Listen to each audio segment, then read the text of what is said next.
another thing about unlocking potential, with obviously tied down to fees, and some people, and this is a hot topic, particularly at the moment, about people being priced out of the game and losing talented youngsters to potentially to other sports or even to something else completely.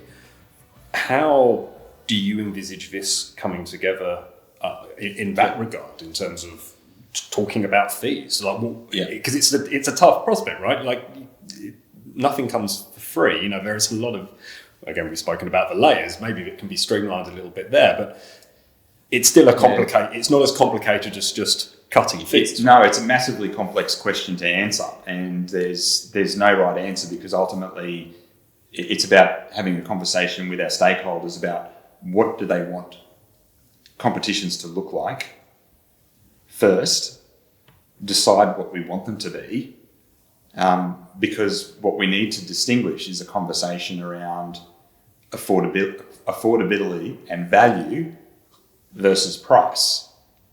What does an NPL competition look like? Is it a second division?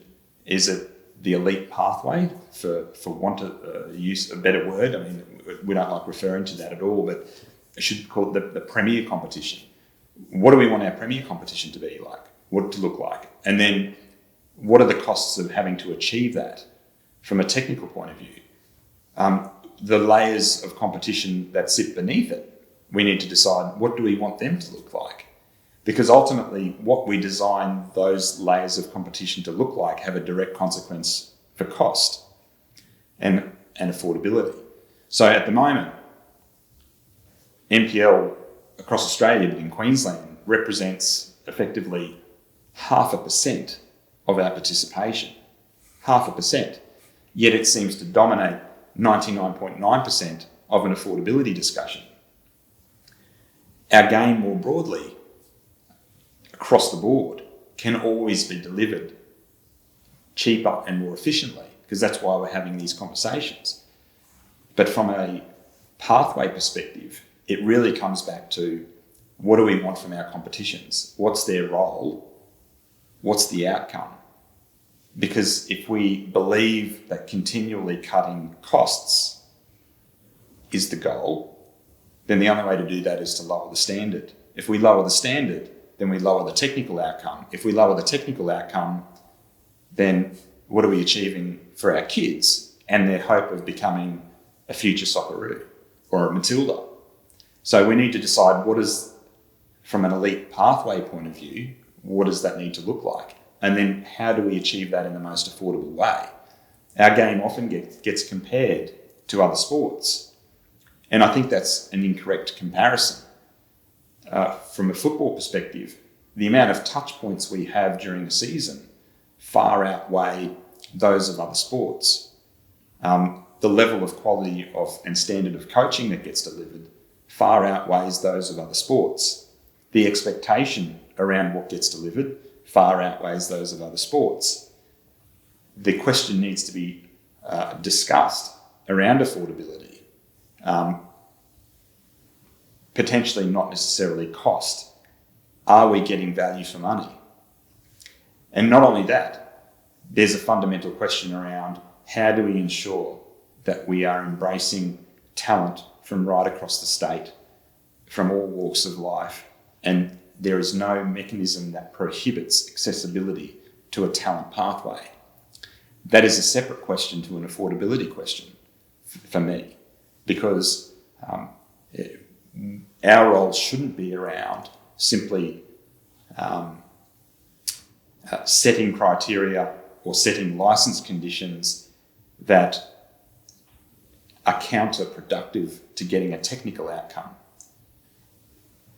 Many view our role as, whilst it's broad, we are definitely the organisation of which harnesses and embraces and produces talent for the Socceroos and for the Matildas. We still need to live up to those objectives. So it's difficult to embrace that in the same time you're ripping those standards of quality out of the talent pathway in order to lower cost. So it's a very difficult conversation or a complex conversation that all stakeholders in Queensland need to be a part of, because collectively we all need to decide what we want out of the game. But we need to stop allowing 0.5% of our participation dominate a conversation around affordability, because there is so much of our game that is affordable. There is so much of our game that is accessible.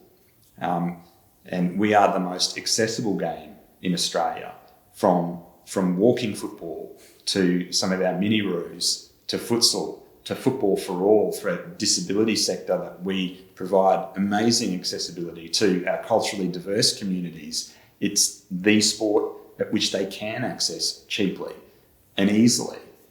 There are so many things to celebrate in our game that just can't be overlooked.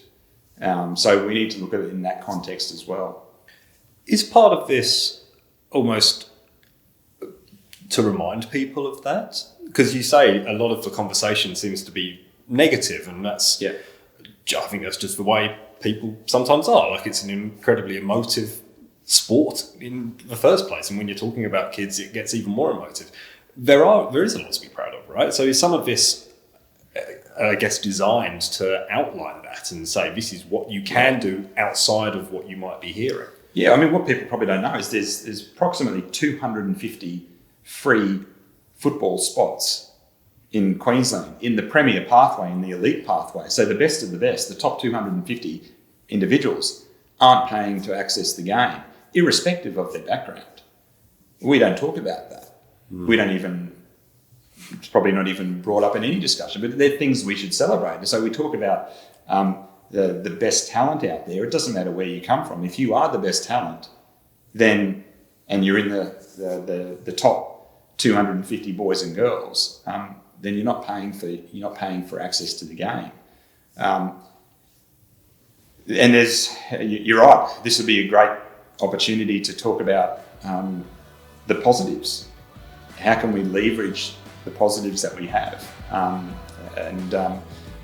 and even use those discussions to then help us deal with the challenges of the game.